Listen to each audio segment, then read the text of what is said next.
Nesky with Art of Cultural Evolution and our project Colony 1.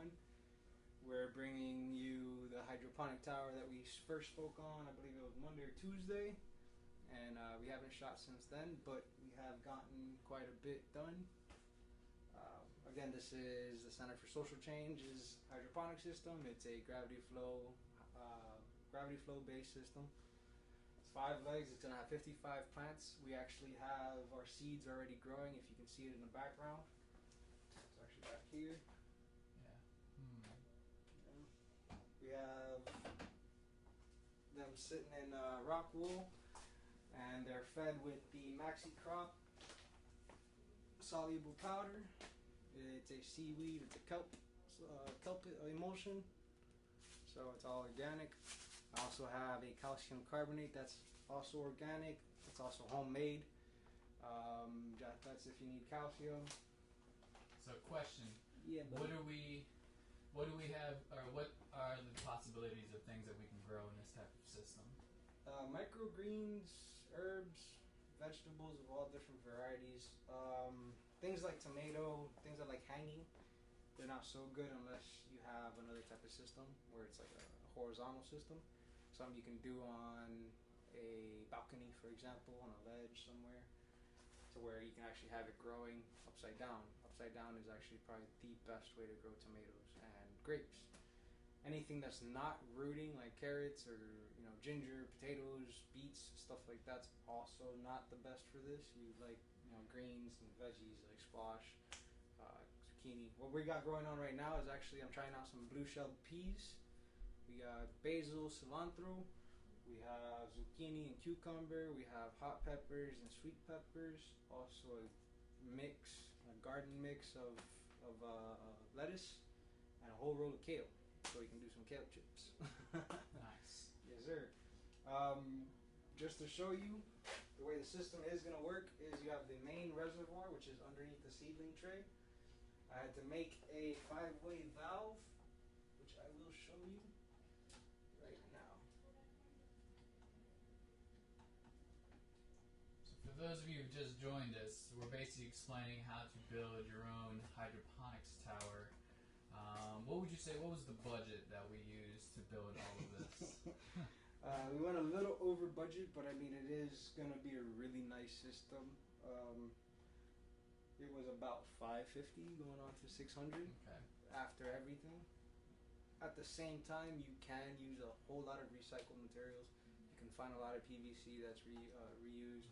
Wash it out, clean it, make sure it's nice and dry. This is just what it costs if you use brand new. Yeah, brand new, materials. Going out, like all out, like just, it's a small setup, but it's a really nice setup. Everything's nice and clean, everything's as sturdy as I can make it. As for example, our 5-way valve that's homemade.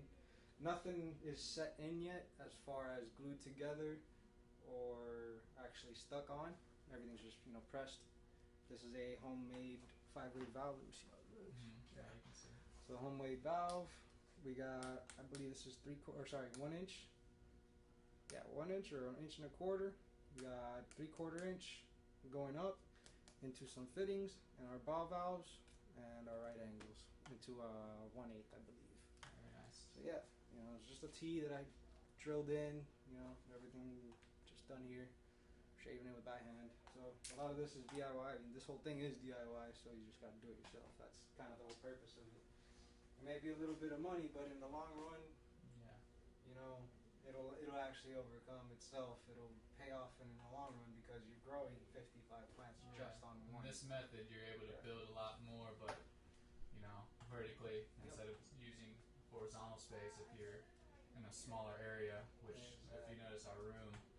I don't know if most of you can tell, but this is just an office space. Yeah, it's just a little, basically, large closet. Yeah.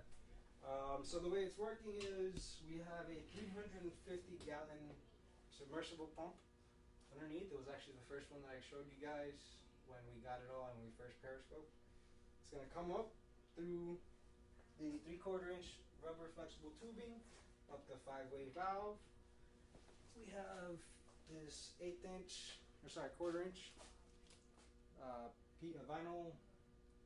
vinyl tubing that's going to go to the side, the flex caps. You can can see that it's angled. It's going to come down these 3/4 inch or 1/2 inch, whichever one it is. It's 3/4 inch outside into the small tank. The reason I'm using this small tank is because this leg is very low and it's, you know, kind of lower than a big reservoir.